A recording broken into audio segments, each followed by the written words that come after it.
In the very last conversation we had about faith, you know, she basically said, "This Pope has really damaged my faith." I mean, one of the sad things, and I wrote about it a long time ago, and boy, did the trolls really go after me for this. But it's like my mother had interstitial lung disease, and she passed away in Mm. December of 2019.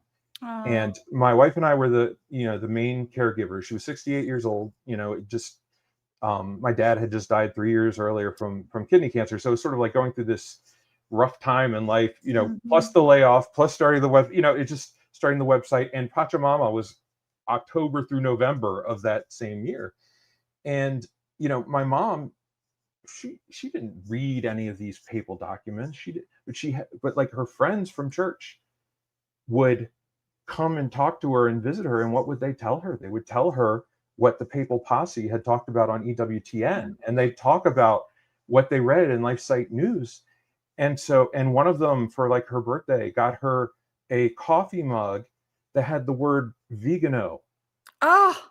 right across the front of it. Mhm. But it's like one of those things where she's one of the little ones who was led astray. Yeah. And we had conversations about God and faith and the church and that's what one of the things we would talk about the church all the time growing up. And that's sort of how I became this person who talks about the church all the time.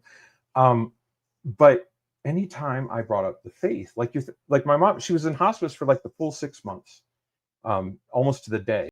But every time I would bring up the faith, she would start saying terrible things about Francis. In the very last conversation we had about faith,